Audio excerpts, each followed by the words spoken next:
गणेशाची आराधना ते करतात त्यांना गाणपत्य असे म्हणतात. ते शक्तीची देवीची उपासना करतात त्यांना शाक्त असे म्हणतात. जसे हे धरणीधर महाराज ही गाणपत्य होते.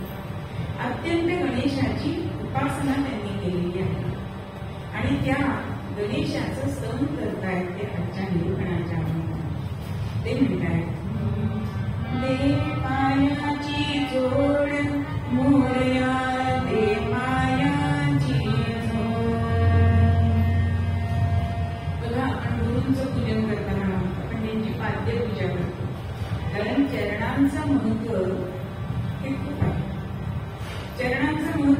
झाले तर एक दृष्टांत देते की रामकृष्ण परमहंस एकदा नदी किनारी आपल्या शिष्यांना घेऊन गेलेले असतात आणि इथे एक कोळी त्यांनी जाळं टाकलेलं असतं.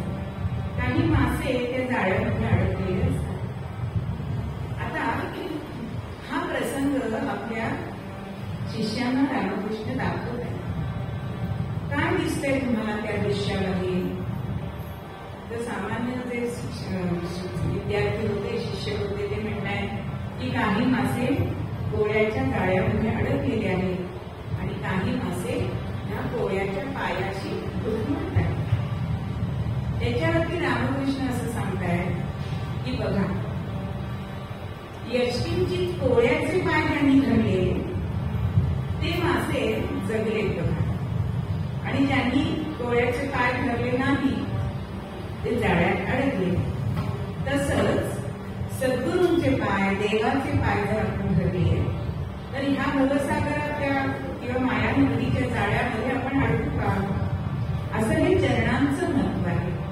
म्हणून धरणीधर महाराज सांगतात की दे पायाची जोड मोरया, दे पायाची जोड. मोरया हे अत्यंत त्यांचं लाडकं दैवत होतं. आता आपल्याला सगळ्यांना माहिती आहे की आपण प्रथम पूजा करतो, अग्रपूजेचा मान भगवंताला मोरयाला दिलेला आहे. याच्या मागे सुद्धा एक कथा सांगितली जाते की ज्या वेळेला श्रीकृष्ण अत्यंत गोकुळामध्ये खोड्या करत असत आणि या गणेशाला आमची यशोदा मैया नवस बोलते की माझ्या मुलाला चांगली बुद्धी दे, त्याच्या खोड्या थांबू दे.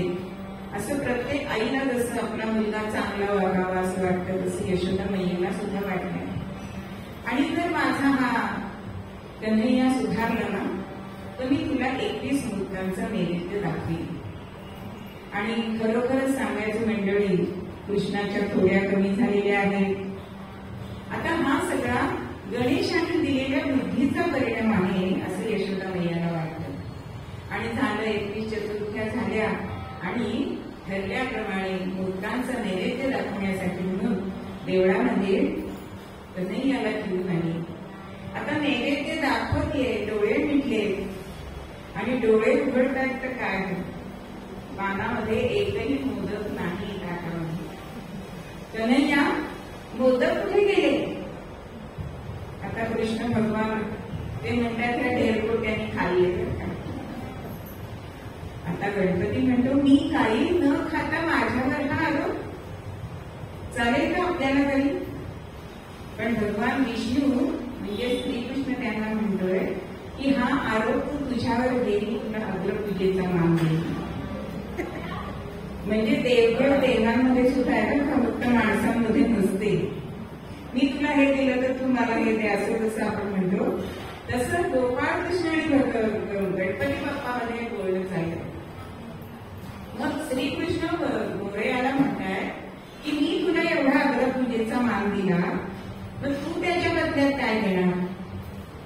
तेव्हा गणेश श्रीकृष्णाला सांगतायत की प्रत्येकाने केलेलं कर्म जर तुला अर्पण केलं तर ते तुझ्यापर्यंत येईल. म्हणून आपण कुठलंही कार्य केल्यानंतर श्रीकृष्णार्पणमस्तु असं म्हणतो. म्हणून अग्रपूजेचा मान हा गणेशाचा आहे.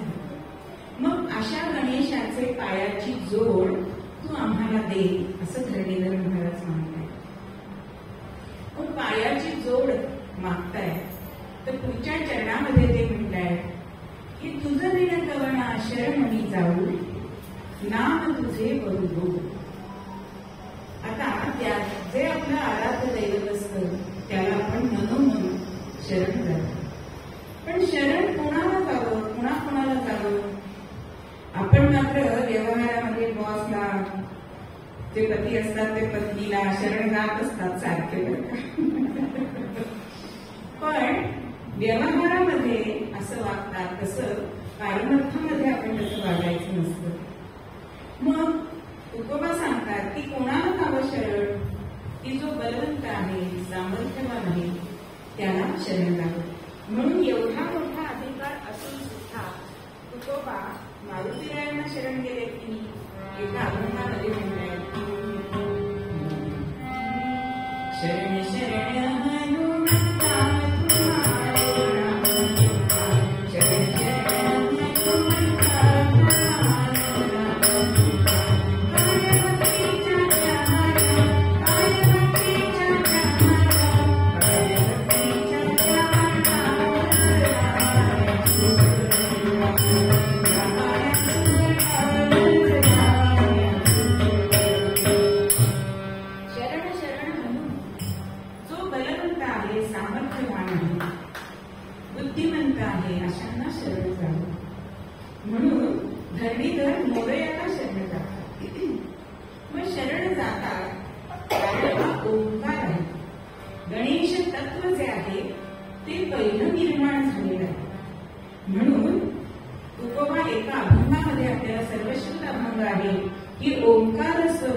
या ओंकार तत्वामध्ये आहे. मग हे ओंकार तत्व जे आहे ना ते मूळ सांगितलेलं आहे. कारण गणेश हा आपण बुद्धीचा देवता मानतो म्हणून सकाळी उठल्यावर सुद्धा आपण गणेशाला आपण नमन करतो. वक्रतुंड महाकाय सूर्यकोटी समप्रभ सर्व कार्येषु सर्वदा. हे गणेशाकडे आपण मागणं मागत असतो. म्हणून ह्या चराचरावर ह्याच राज्य आहे हो. म्हणून एक कवी म्हणतात, चराचराला तुवा याविने, चराचराला तुवा याविने, दर्शन मात्रे तुरित लोकले, दर्शन मात्रे तुरित लोकले, अष्टविनायक रूपाहुले, अष्टविनायक रूपाहुले, मंगलकरी संसारा, जय जय हे ओंकार.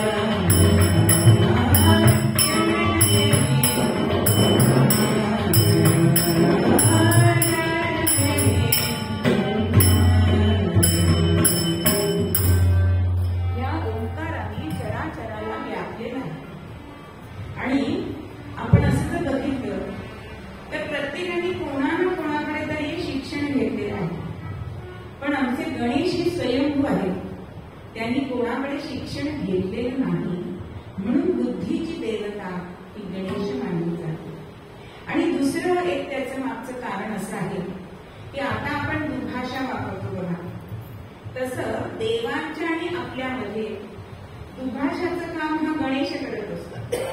म्हणून त्याला अग्रपूजेचा मान दिलेला आहे. मग अशा या गणेशाची जर आपण त्याला शरण जायचंय म्हणजे नक्की काय करायचं हो, त्याची उपासना करायला पाहिजे, त्याचं साधना करायला पाहिजे. मग साधना उपासना कशी करतात? नामस्मरणाने करतात. जसं विष्णू सहस्रनाम आहे तद्वत गणेशाचं सुद्धा सहस्रनाम आहे. यातील आपण काही नावांचा अर्थ बघूया. की गणेश्वर असं एक आपल्या गणपतीचं नाव आहे की ज्याने आपल्या उदरामध्ये अनंत ब्रह्मांड समाविष्ट केलेली आहे त्याला गणेश्वर असं म्हणतात. किंवा विरूपाक्ष असं एक त्याचं नाव आहे. विरूप म्हणजे अति विशाल असं त्याचं रूप. आणि ज्याच्याकडे आपल्याला बघता येत नाही म्हणजे अग्नी आणि सूर्य याच्याकडे आपल्याला आपण डोळे किलकिले करून बघत असतो. मग असे ज्याचे नेत्र आहेत असा तो विरूपाक्ष. त्याचं अजून एक नाव आहे हेरंब. हे म्हणजे जगत आणि रंभ म्हणजे संचालक. सर्व जगाचा जो संचालक आहे त्याचं नाव हेरंब असं आहे. आपण त्याला सिद्धिविनायक सुद्धा त्याचं नाव आपल्याला माहिती. बरेच ठिकाणी सिद्धिविनायक मंदिर असं आपण बोर्ड पण बघत असतो. मग सिद्धिविनायक म्हणजे काय? तर ज्या अष्टसिद्धी आहेत तो आपल्या भक्तांना उदार हस्ताने देतो त्याला सिद्धिविनायक असं म्हटलं जातं. किंवा अमित हे सुद्धा गणपतीचं नाव आहे की ज्याची कर्तृत्व मोजता येणार नाही अमाप असं आहे त्याला अमित असं म्हटलेलं आहे. किंवा ज्येष्ठ राज असं सुद्धा आपल्या अथर्वशीर्षामध्ये त्याचं नाव आहे. ज्येष्ठांचा ज्येष्ठ, जसं आपण देवांचा देव महादेव म्हणतो त्याप्रमाणे ज्येष्ठांचा ज्येष्ठ म्हणून तो ज्येष्ठ राज असं त्याचं नाव आहे. मग असं जर आपण त्याची नामस्मरण जर केलं तर आपल्याला गणेश आहे तो नक्कीच पावतो. म्हणजेच त्याच्या चरणाची जोड आपल्याला मिळते. म्हणून एके ठिकाणी असं म्हटलेलं आहे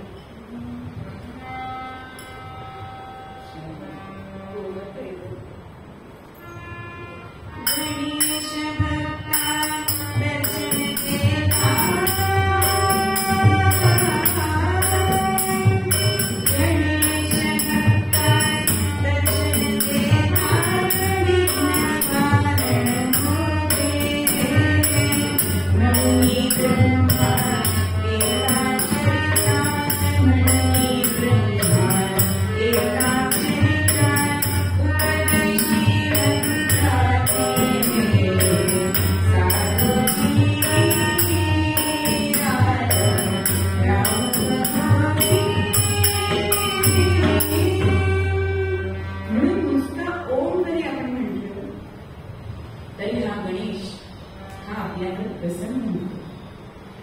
त्याच्या पुढच्या चरणामध्ये धर्मीधर आपल्याला सांगताय की नाना दुःखे भोगुनी सारी सोडीना वासना दो. आता जगत असताना आपल्याला सगळं आयुष्य हे दुःखमयच आहे बघा. की तुझं म्हणाले की सुख पाहता जवळ एवढे दुःख पाहता पर्वता एवढे. प्रत्येक गोष्ट ही दुःखकारकच आपल्याला वाटते. क्षणिक सुख वाटतं पण दुःख हे आपल्या जीवनामध्ये जास्त आहे. मग अशी ही नाना दुःख आपण जी भोगतो ही दुःख भोगताना वासना आपल्याला सोडत नाही म्हणून दुःख आहे. जिथे वासना आहे तिथे दुःख सांगितलेलं आहे. म्हणून असं म्हटलं जातं की भगवंताचा जर वास हवा असेल तर वासना सोडायला लागते. म्हणून त्याच्या पायाशी जर आपल्याला जायचं असेल तर वासना सोडायच्या.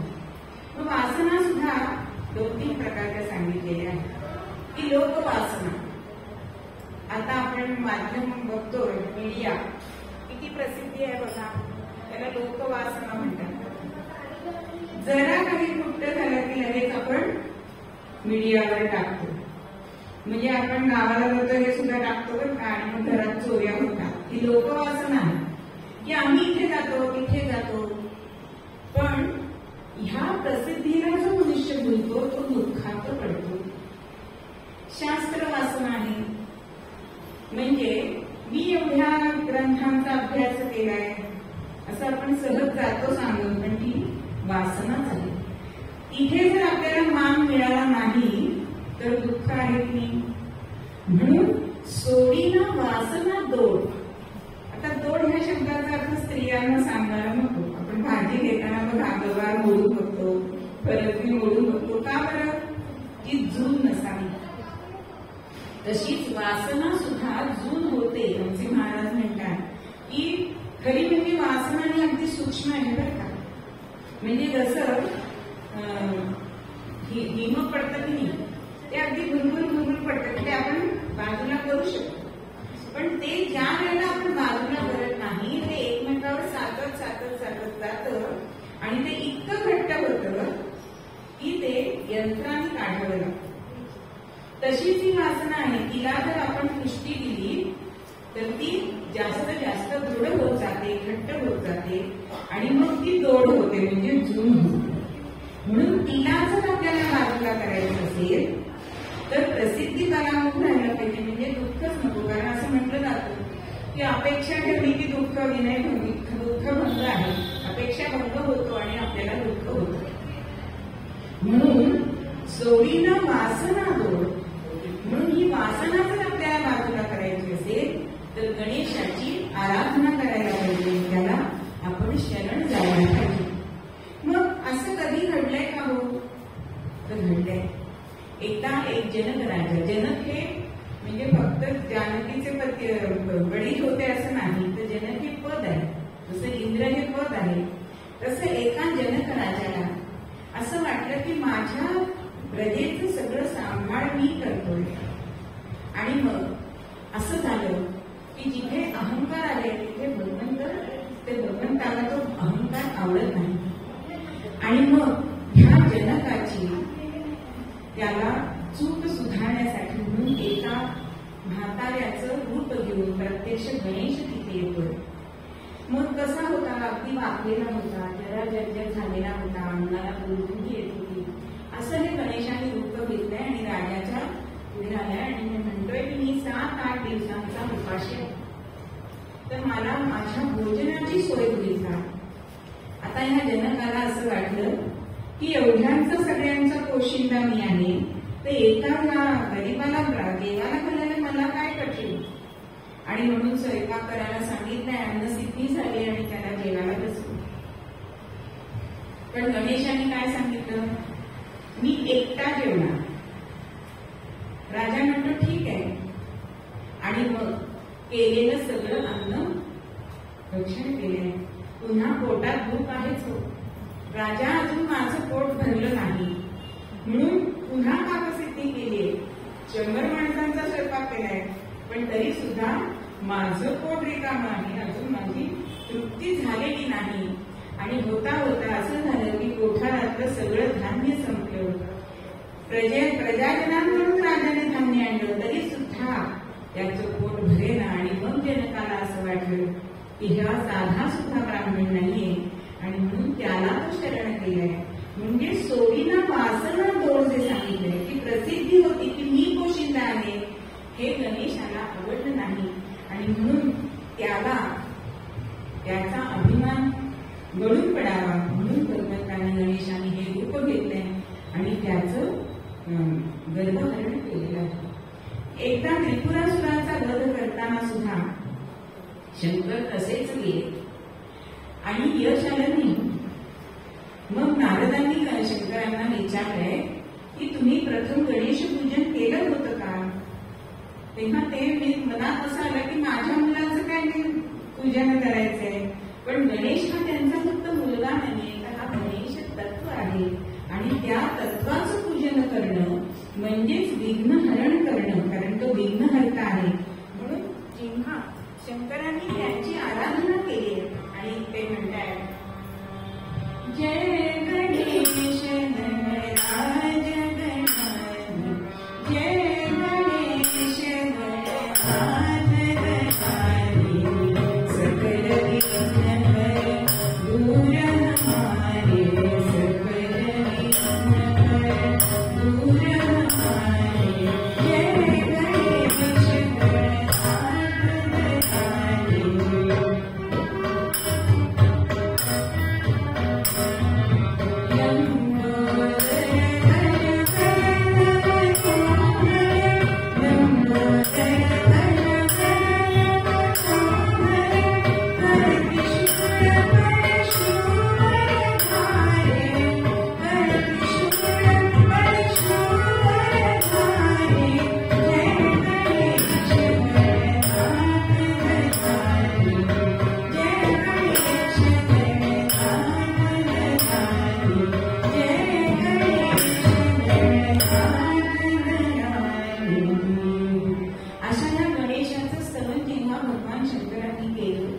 तेव्हा त्रिपुरासुराचा वध करण्यामध्ये त्यांना यश प्राप्त झाले. असा हा गणेश. बघा आज आपल्याकडे एकाच दुकानात सगळं मिळतं, त्याला आपण काय म्हणतो डीमार्ट किंवा मॉल म्हणतो. इथे सगळंच मिळतं. पूर्वी कशी प्रत्येकाची दुकानं वेगवेगळी होती की किराणा मालाचं वेगळं होतं, नंतर सर्व पदार्थ दूध हे सगळं वेगवेगळ्या ठिकाणी मिळायचं. पण आजकाल कसं झालंय की मग हे उदाहरण आपल्याला गणेशाला देता येईल, कारण 14 विद्या 64 कलांचा हा अधिपती आहे. म्हणून असा म्हणजे एकाच ठिकाणी जर आपण शरण गेलो तर आपल्याला सगळंच मिळणार. जसं मॉलमध्ये एकदा गेलं की तुम्हाला दूध मिळतं, चपला मिळतात, कपडे मिळतात, अन्नधान्य मिळतं, सगळंच मिळतं. जसं या गणेशाला जर आपण शरण गेलो तर आपल्याला सगळ्या कला, सगळं वैभव जे आहे ते आपल्याला प्राप्त होणार आहे. असा हा गणेश आहे. म्हणून एका पदामध्ये असं म्हणतात कला विलास नंदिता, कला विलास नंदिता, अगाध ज्ञान पंडिता, ज्ञान पंडिता,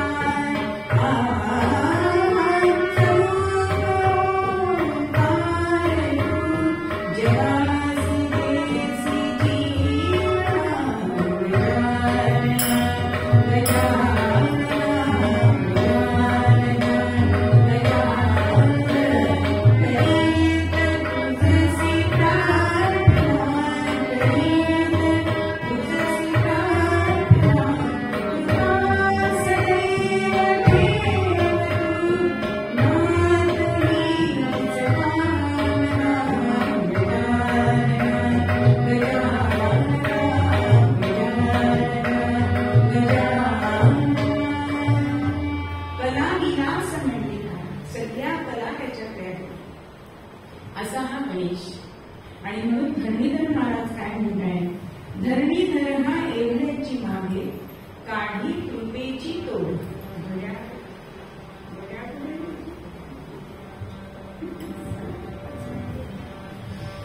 धरणीधर हा एवढ्याची मागे, काढी कृपेची तोड.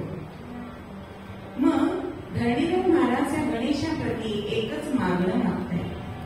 मागणं म्हणजे प्रार्थना करणं. मग प्रार्थनेमध्ये सुद्धा मोठं बळ आहे बरं का. म्हणून वैयक्तिक प्रार्थना आणि सामूहिक प्रार्थना असे प्रार्थनेचे 2 प्रकार पडतात.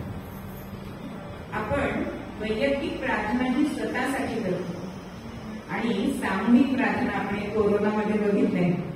सगळ्यांनी दिवे लावलेले होते, त्या थाळ्या वाजवलेल्या होत्या, पण ते कशासाठी हे कारण आपल्याला आत्ता कळलेलं आहे. रामलल्लाला तिथे नेत होते म्हणून ते आपण थाळ्या वाजवल्या.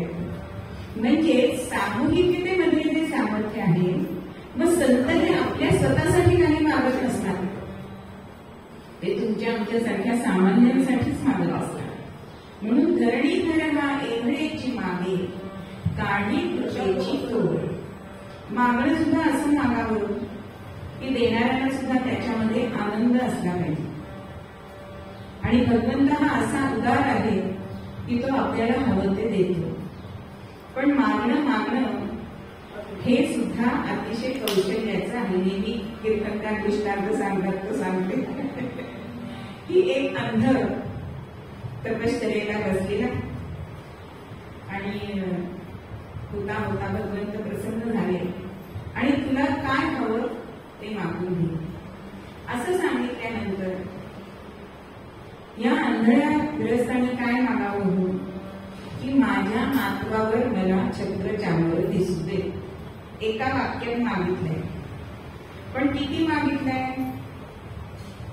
आता गरीब होता, माझ्या नातवावर म्हणजे स्वतःचं आयुष्य वाढवून घेतलंय. नातू बघणं म्हणजे आपलं आयुष्य वाढणं आहे. छत्र चांवर म्हणजे तो सांपत्तिक स्थितीने चांगला व्हावा हे मागून घेतलंय. आणि दिसू देत असं म्हटलंय, म्हणजे हा स्वतः आंधळा आहे ना, दिसू देत म्हणजे आपल्याला दृष्टी सुद्धा मागितली. पण हे सगळं मागणं भौतिक मागणं आहे.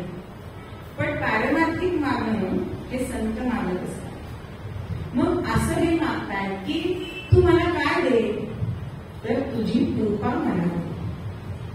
मग कृपा मला दे, तर कृपा ही खरंच एवढी सोपी आहे का हो, की कृपा आणि दया याच्यामध्ये फरक आहे की नाही. भगवंत दया हा सगळ्यांवरच करत असतो.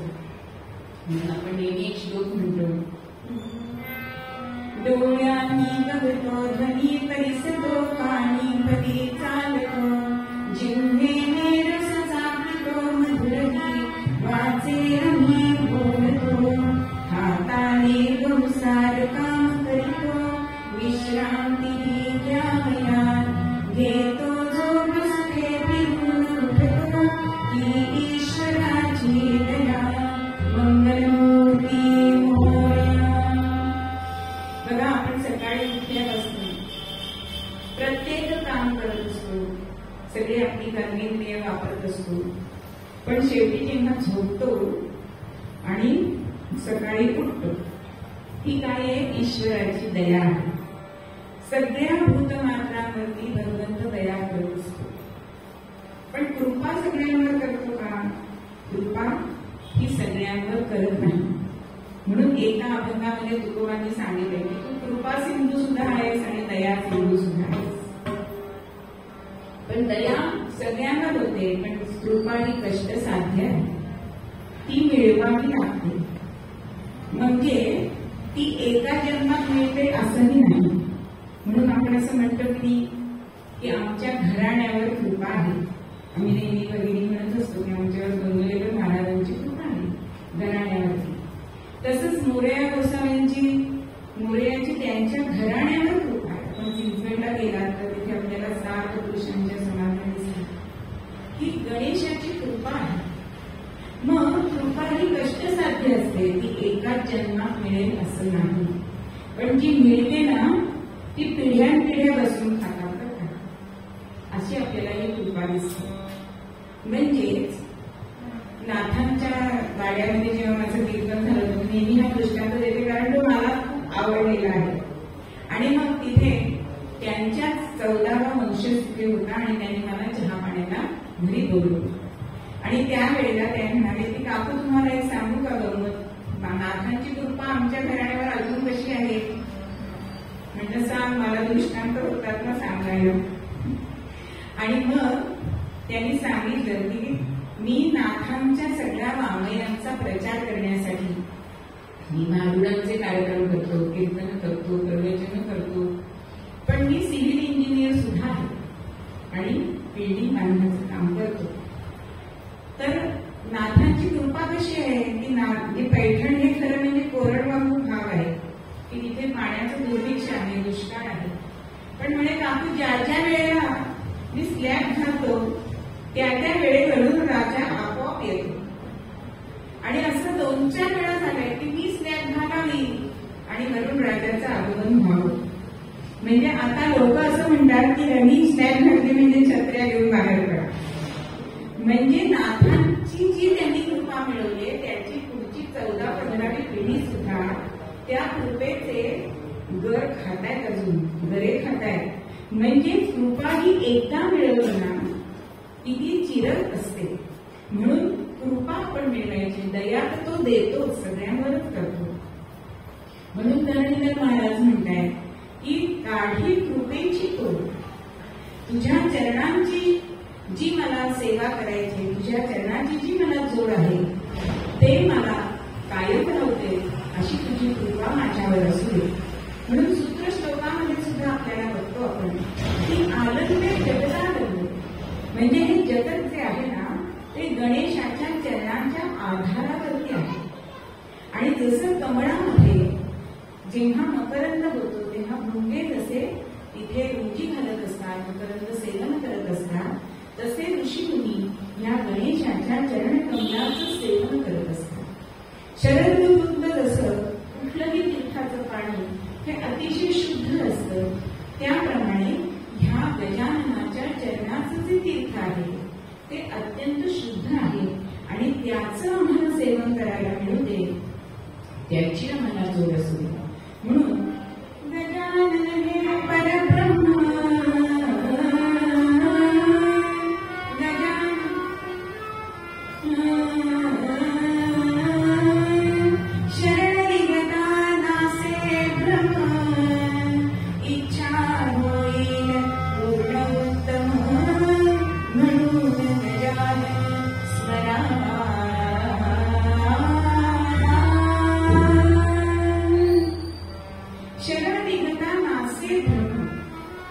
सामान्य माणसांच्या मनामध्ये जो संशय असतो तो नाहीसा करण्याचं काम मोरयाला शरण गेल्यानंतरच होतो.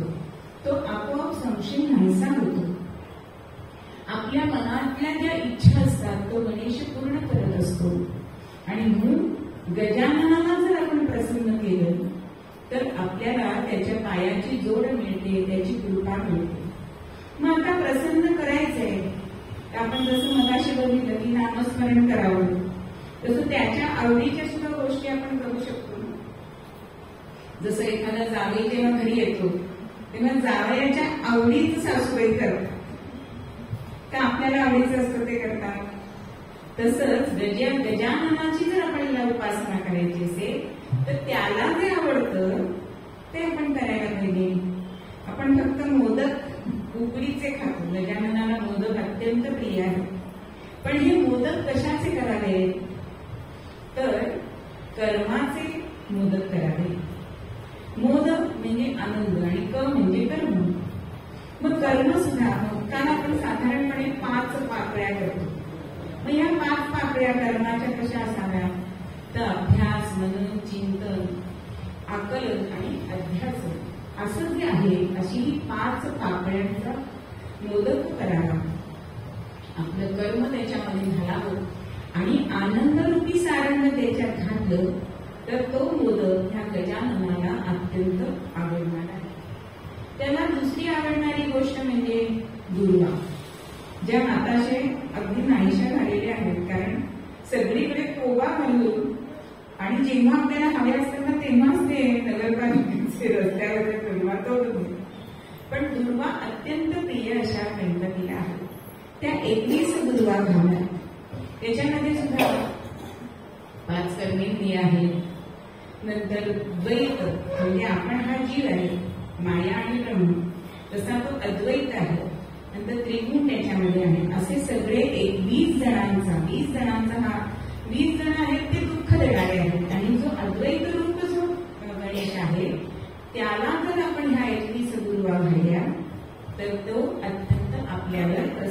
होतो आणि आपल्या इच्छा पूर्ण करतो.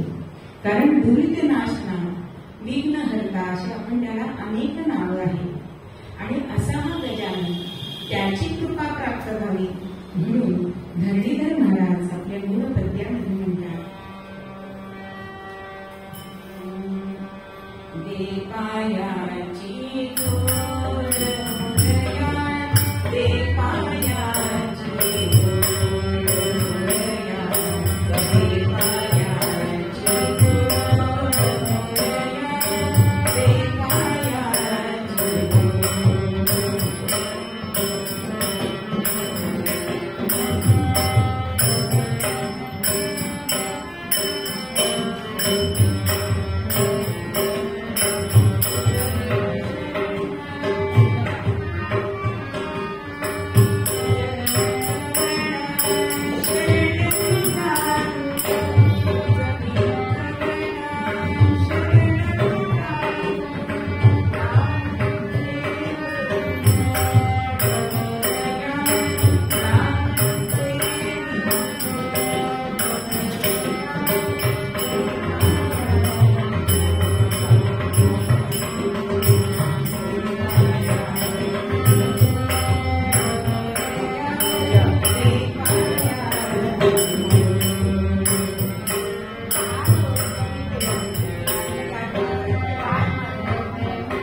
एकदा भजन करूया आणि आपल्याला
अनेक अवतार घेतलेले आपल्याला माहिती.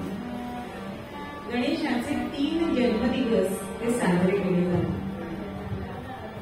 त्यातला आज वैशाख पौर्णिमेचा म्हणजे पुष्टीपती विनायकाचा जन्मदिवस साजरा केला जातो.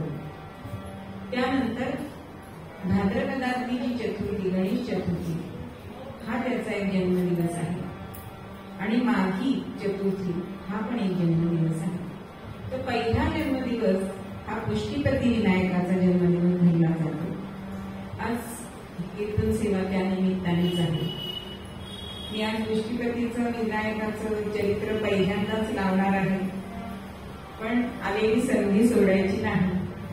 आम्हाला आपल्याला नेहमी खुश करत असतात आणि आम्ही ते आव्हान स्वीकारत असतो आणि त्या निमित्ताने आम्हाला गणेशाची सेवा करण्याची संधी मिळते. मुद्दल पुराणामध्ये आलेली ही कथा आहे. आता पुराणातल्या कथा ज्या असतात ना, कारण कथांमध्ये सुद्धा अनेक वेगवेगळ्या कथा असतात, ऐतिहासिक कथा असतात, काही त्यामागे इतिहास असतो. तसं पुराणातल्या कथा ज्या असतात ना त्या कशा घ्यायच्या, त्याचं सार काय हे आपण बघायचं असतं. आता या मुद्दल पुराणामध्ये जवळजवळ 8-10 अवतार आहेत गणेशाचे. तर त्यामध्ये प्रत्येक अवतारामध्ये क्रोधासूर, दंभासूर, मोहासूर. आता गुगळे महाराजांना टाकलं तर हे असुर मिळतील का? गुगळे महाराज म्हणजे गुगल. कुठेही मला हे असुर दिसणार नाही. पण या पुराणातल्या कथा हे असुर कुठे शोधायचे हो? ते बाहेर नाहीये कुठे, ते आपल्यामध्येच आहेत आणि त्यांचा आपल्याला शोध घ्यायचा आहे आणि त्यांचा वध करायचा आहे. अशा या पौराणिक कथांच्या मागचा हेतू असतो. तर ही कथा प्रल्हादाला सांगितलेली आहे आणि त्या काळामध्ये शकुनी नावाचा एक दैत्य महापराक्रमी होता. आता शकुनी म्हटल्यानंतर आपल्याला पहिला शकुनी आठवतो महाभारतात, तो इतिहासातला झाला. आज सुद्धा आपल्याला अनेक सारख्या नावाची माणसं भेटतात की तसंच आहे हे. तो शकुनी वेगळा आणि हा शकुनी वेगळा.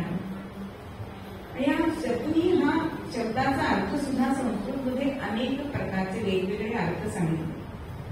शकुन नावाचा पक्षी सुद्धा असतो किंवा अत्यंत क्रूर असा असणारा जो माणूस त्याला पुन्हा शकुनी म्हणतात. म्हणजे शकुनीचं जर पात्र आपण ह्याच्यातलं बघितलं महाभारतातलं तर ते असंच आहे. किंवा विक्षिप्त जे वागतात किंवा दुराचारी असतात त्यांना सुद्धा शकुनी असं नाव पडलेलं आहे. असा हा शकुनी मोठा उपासक होता शक्तीचा, आणि त्या शक्तीच्या उपासनेने त्यांनी मोठं सामर्थ्य मिळवलं.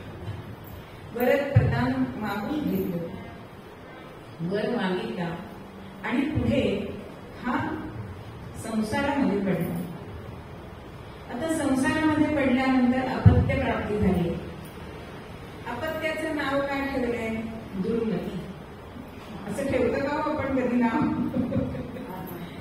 पण आपल्या मुलाला बघता क्षणी हा दुर्मती व्हावा असं एखाद्या बापाला वाटणं म्हणजे तो खरंच राक्षस प्रवृत्तीचा असेल की नाही, त्याच्याशिवाय हा नाव ठेवणार नाही. असं नाही तर आपल्याकडे नावं ठेवायची काय प्रथा आहे? देवदेवतांची नावे ठेवावी, कारण आपण भगवंताचं नाव देत नाही, पण मुलांना हाका मारण्याच्या निमित्ताने का देणार की आपण त्या भगवंताचं नाव घेऊ.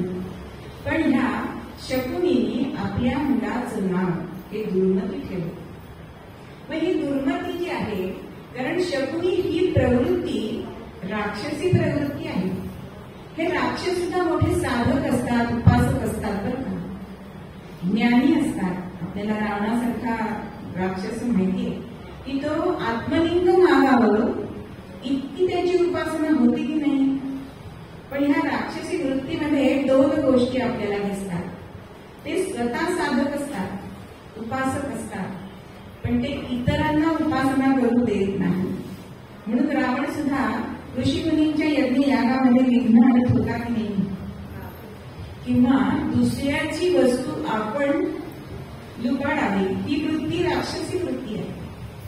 आणि ही राक्षसी वृत्ती ही पुन्हा पुन्हा उफाळून येत असते माणसामध्ये सुद्धा. म्हणून असं म्हटलं जातं की दानव व्हायचे का मानव व्हायचे हे आपल्या वर्तणुकीवर अवलंबून असते. म्हणून हा दुर्मती सुद्धा ह्याच प्रवृत्तीचा होता. आणि हे राक्षस जेव्हा वरप्रदान मागतात ना, वर मागतात ना, तेव्हा पहिली गोष्ट काय मागतात? तर आम्हाला मृत्यू नको. पण मृत्यू लोकांमध्ये मृत्यू नको असं म्हणून चालत नाही ना. म्हणून त्या देवता काय म्हणतात की दुसरं काहीतरी माग. पण असं काहीतरी मागत असतात की ह्या दुर्मतीने सुद्धा आपल्या वडिलांप्रमाणे शक्तीची उपासना केली.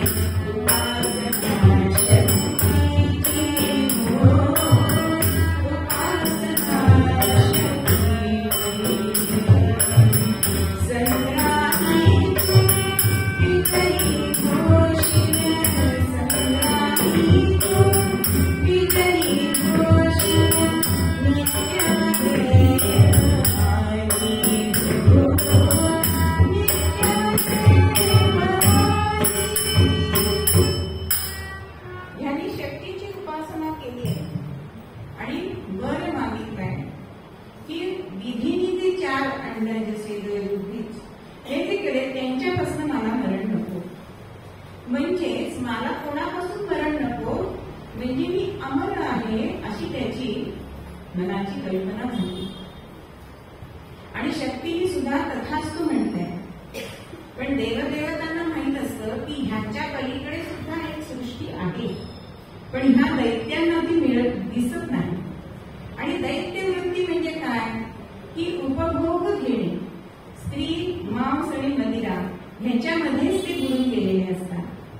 म्हणजे भगवंताला प्राप्त करून सुद्धा त्यांना मोक्ष नको असतो. ह्यालाच मृत्यू, ह्यालाच राक्षसी वृत्ती असं म्हटलं जातं. आणि दुर्मतीने सुद्धा अशीच आपल्याला शक्तीकडून वरप्रदान मागितलाय आणि म्हणतोय की मला कुठल्याही युद्धामध्ये हा विजय मिळावा, माझं आरोग्य चांगलं राहावं. आणि शक्तीने सुद्धा तथास्तु म्हटलेलं आहे. आता मग काय, एकदा मृत्यूची भीती गेली ना की राक्षसी वृत्ती वाढायला लागते. आणि त्याप्रमाणे ह्या दुर्मतीचं सुद्धा झालंय आणि त्रैलोक्यावर त्यांनी राज्य केलंय. प्रत्येक ठिकाणी अगदी नागलोकात जावं, देवलोकात जावं, पाताळामध्ये जावं आणि जिंकून आपलं राज्य प्रस्थापित करावं.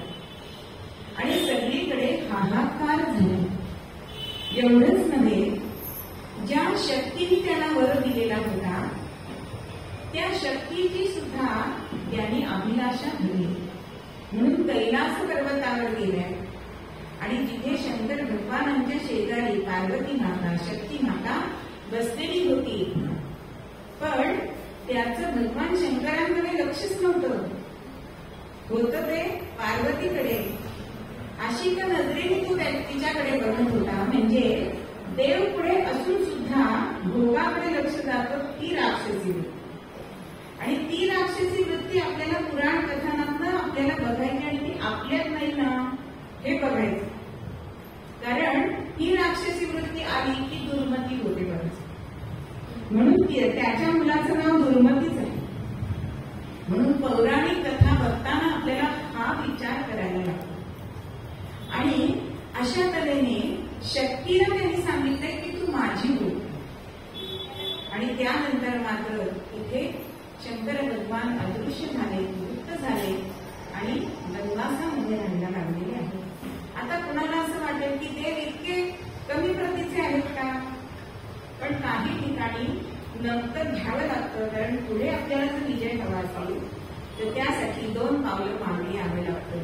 त्याप्रमाणे शंकर पार्वती अनेक देव हे गुप्त स्थानामध्ये गंगासा मंडळात आहेत. शिवशक्ती वनवासी राहत तेथे आले नारद फिरत. अहो, ह्या सगळ्याचं कल्याण कोण करतं? तर आमचे नारद मुनी करतात. जी यांची गादी आहे त्या गादीवर मी आज उभी आहे. तर असे हे नारद ह्या शिवपार्वतींना भेटतायत आणि 16 अक्षरांचा मंत्र दिलाय. आणि ह्यांची तुम्ही उपासना करा आणि तुम्हाला विघ्नेश हा प्रसन्न होईल असं नारदांनी सांगितलं. नारदांनी सांगितल्याप्रमाणे शिवशक्तींनी ती उपासना केली. गणेशाची उपासना केली आणि गणेश प्रसन्न झाले. पण विराट रूप बघून शिवपार्वतींना सुद्धा कंप सुटलाय. पण असं हे विराट रूप घेतलं पण तरी सुद्धा भक्तासाठी देव हा कृपाळूच असतो. तसे ह्या गणेशाने त्यांना सांगितलंय की तुम्हाला काय हवंय. तेव्हा त्यांनी सांगितलंय की दुर्मती नावाचा जो राक्षस आहे त्या राक्षसाचा निपात करण्यासाठी आपण आमच्या पोटी पुत्र म्हणून यावं अशी आमची इच्छा आहे. आणि तुझी भक्ती आमच्या हृदयात दृढ राहो असं मागणं या विनायकाजवळ शिवपार्वतींनी मागितले. शिवपार्वतीला तथास्तु मिळाले गणेश आणि गणेश अंतर्धान पावले. मग त्यानंतरची कथा आहे ती कथा म्हणजेच शिवशक्तीने एक व्रत केलंय जे गणेशाला अत्यंत प्रिय आहे. ते म्हणजे वैशाख स्नान. म्हणजे ह्या गोष्टीचा ह्या कथानकाचा जेव्हा मी अभ्यास केला तेव्हा मला माझी आजी आठवली. ती नेहमी दरवर्षी वैशाख स्नान, कार्तिक स्नान, माघ स्नान करत असेल. पण त्याच्या मागचा हेतू काय आहे हे कथानक अभ्यासताना मला कळलं. आणि शिवशक्तीने उपासना हे व्रत केलंय वैशाख स्नानात. वैशाख स्नान कधी करतात? चैत्र पौर्णिमेपासून वैशाख पौर्णिमेपर्यंत हे स्नान करतात आणि सूर्योदयाच्या आधी हे स्नान झालं पाहिजे. कधीही करून चालत, कारण स्नान आपण नेहमीच करतो.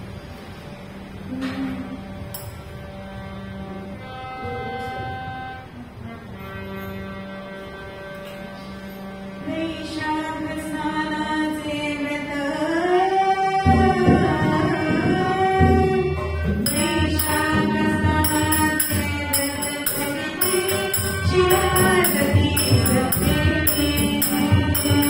वैशाख स्नानाचे व्रत करीते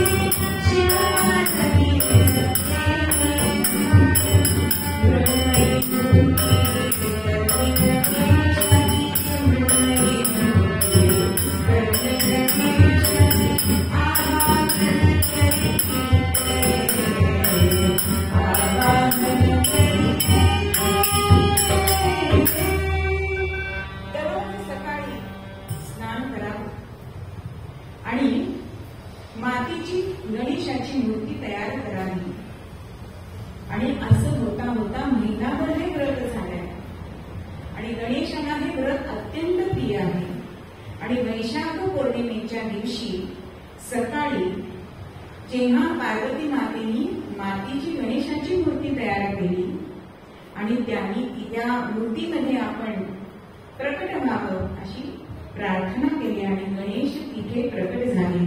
मंगलमूर्ती खरं म्हणजे हे कीर्तन संध्याकाळी आहे, पण त्याचा जन्म सकाळी झालेला आहे. असा गणेशांनी त्या मूर्तीमध्ये प्रकट झाले आणि शंकर पार्वतींना त्यांनी सांगितलंय की माझं आता लालन पालन तुम्ही करायचं. आणि मग जात कर्माची सगळे कर्म केले आणि विनायक असं नाव ठेवलेलं आहे. आणि याच काळामध्ये विष्णू आणि लक्ष्मी यांना एक मुलगी झाली आणि तिचं नाव पुष्टी असं ठेवलंय. आणि ही एक कन्या गणेशाला दिलेली आहे. त्यावेळी लग्न पाळण्यात सुद्धा होत असं आपल्या माहितीत सुद्धा आहे. आणि त्याप्रमाणे गणेशाला ही पुष्टी दिली आहे म्हणून पुष्टीपती असं त्याचं नाव पडलेलं आहे. मग आता ह्या पुष्टीपतीचं दर्शन घेण्यासाठी अनेक देवदेवता ऋषी मुनी गणसर आलेले आहेत आणि त्याच वेळी शनिदेव सुद्धा आलेले आहेत. आता शनिदेव तिथे आले, सगळेजण त्या गणेशाचं दर्शन घेत आहेत, त्याचं विलोभनीय असं रूप बघून आनंदी होत आहेत. पण हा शनिदेव त्याच्याकडे बघायला तयार नाही. तेव्हा पार्वती मातेच्या ह्या लक्षात आल्या आणि मग ती म्हणते शनीला, आई तुम्ही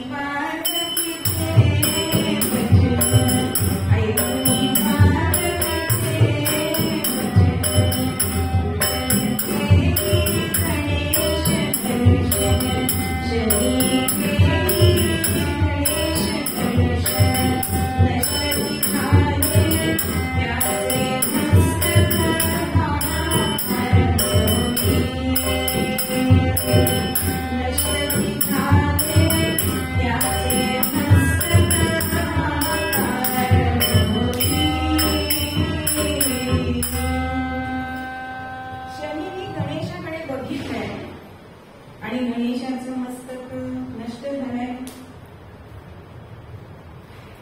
आणि मग शनी म्हणतो की मी का बघत नव्हतो, तर मला माझ्या पत्नीने शाप दिलेला की ज्या वेळेला मी सूर्याची उपासना करायला बसलेले असताना ध्यानामध्ये होतो आणि माझी पत्नी म्हणजे निशी ही तिथे आली, अत्यंत अशी नटून नटून आली आणि तिने भोग मागितला.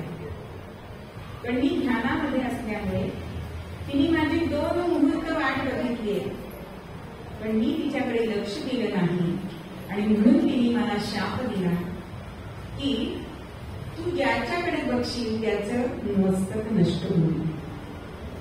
आणि म्हणून ती कोणाकडे सरळ असा बघत नाही. आणि एवढ्यासाठी पार्वती मातेने गणेशाकडे बघत नव्हती. बरं, पण असा चमत्कार झालाय.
शनिदेवाला मोठा आनंद झाला आणि शनिदेवाने गणेशाला वंदन केलंय आणि प्रार्थना केली आहे की हे गणेशा मला मला कोणाकडे सरळ बघता पण येत नाही आणि तुझी भक्ती जी आहे ती माझ्या हृदयामध्ये नेहमी दृढ राहावा. तेव्हा गणेश प्रसन्न झाले आणि म्हणतायत की तू जसा माझा भक्त आहेस तशी तुझी पत्नी निशी ही सुद्धा माझीच भक्त आहे. त्यामुळे तो शाप मी पूर्णपणे नाहीसा नाही करू शकत.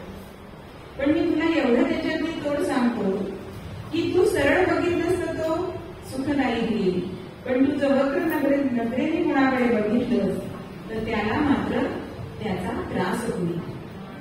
असा शापमुक्त पत्नीच्या शापातून थोडीशी सवलत ह्या गणेशांनी ह्या शनिदेवाला दिलेली आहे.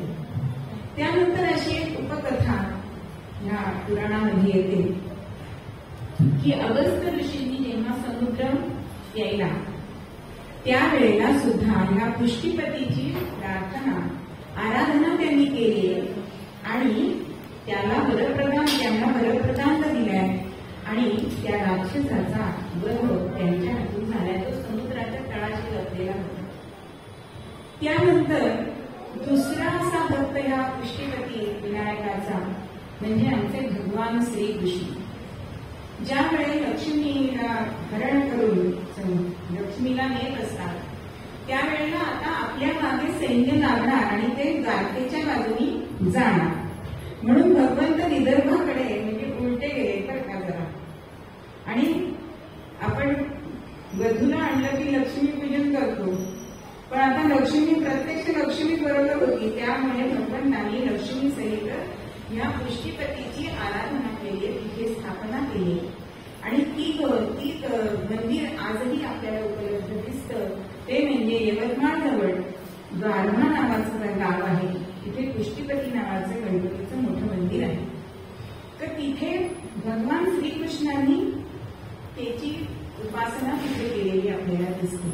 म्हणजे या पुष्टीपतीचा हा एक विष्णू सुद्धा एक मोठा भक्त आहे. आणि त्यानंतर पुण्यातल्या सुपे इथे आपल्याला हे पुष्टीपती मंदिर विनायकाचं दिसतं. तर त्याची कथा अशी सांगितली जाते की जेव्हा कृष्णाला अंतर्ज्ञानाची विस्मृती होते कशी तर त्याच्या वतीने, कारण त्याच्या हातनं गणेश चतुर्थीला चंद्रदर्शन झालेलं असतं. मग आपल्याला सगळ्यांना कथा माहिती की चंद्रदर्शन जर घेतलं तर चोरीचा आड येतो आणि भगवंतावर सुद्धा चोरीचा आड आलाय. तो सुनंदक नदी चोरण्याचा आड त्याच्यावर आलेला आहे. आणि त्यावेळेला पुण्यातल्या सुपेमध्ये भगवंतांनी पुन्हा पुष्टीपती विनायकाची पूजा केली, आराधना केली आणि त्या चोरीच्या आळातून त्याची मुक्तता झालेली आपल्याला दिसते. अशा अनेकांनी या पुष्टीपतीचं हे आराधना केलेली आहे आणि त्यांना त्याचं फळ मिळालेलं आहे. आता ह्या पुष्टीपती विनायकाचा जन्म कशासाठी झालाय, अवतार कशासाठी झालाय तर आपण सुरुवातीला जे बघितलं की दुर्मती नावाचा राक्षसाचा वध करण्यासाठी म्हणून याचा अवतार झालेला आहे. मग अशा या दुर्मतीकडे शिष्टाई करण्यासाठी मोरयानी विघ्नेश्वरांनी विष्णूंना पाठवले आणि विष्णूंनी शिष्टाई करण्यासाठी सांगितलं की तू त्याच्या 12 रूपावर जाऊ नकोस, तू त्याला शरण जा. पण तो ऐकत नाही आणि विष्णूंना दूत म्हणून सोडून देतो की तू दूत आहेस, मी तुला मारणार नाही, उलट त्याच्याशी मी युद्ध करायला तयार आहे, असा माझा निरोप तू त्या विनायकाला दे. असं म्हटल्यानंतर मात्र विष्णू हा निरोप हा विनायकाला सांगतात आणि मग विनायक अत्यंत क्रोधायमान होतो. क्रोधित झाले विघ्नेश्वर सत्य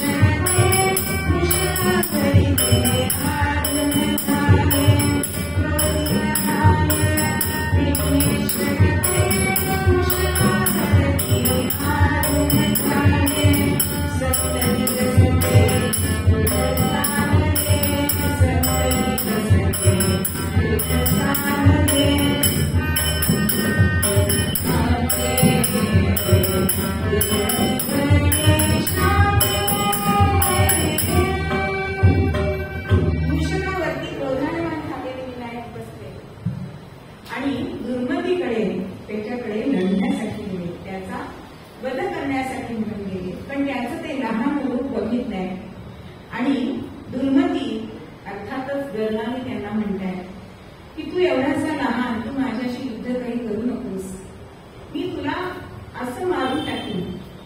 तेव्हा गणेश म्हणतात, माझ्या रूपावर तू जाऊ नकोस, तू मला अजूनही शरण दे. पण तेव्हा हा दुर्मती काय करतो तर परशु टाकतो गणेशावरती आणि त्या परशु भगवंताच्या दातावर पडतो आणि तो दात हा धरणीवर पडतो आणि धरणीवर पडलेल्या दातानीच दुर्मतीचा वध हा विनायक हा करतो आणि सगळ्या भक्तांना हा सुखी करतो. असा हे पुष्टीपती विनायकाचं चरित्र आहे. आणि मग त्यानंतर सगळ्यांनी त्याचं स्तवन केलेलं आहे, सगळ्यांनी त्याचा जय जयकार केलेला आहे. मंगलमूर्ती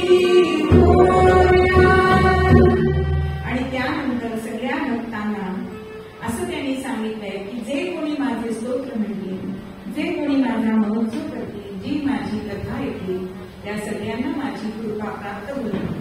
अशा तऱ्हेने या पुष्टीपती विनायकाचं हे चरित्र सांगण्याचा मी आज प्रयत्न केलेला आहे. तर ही झालेली सेवा त्याच्याकडे रुजू करते आणि त्याची कृपा मागते. म्हणून पूर्ण पद्यामध्ये आपल्याला धरणीधर महाराज सांगतात,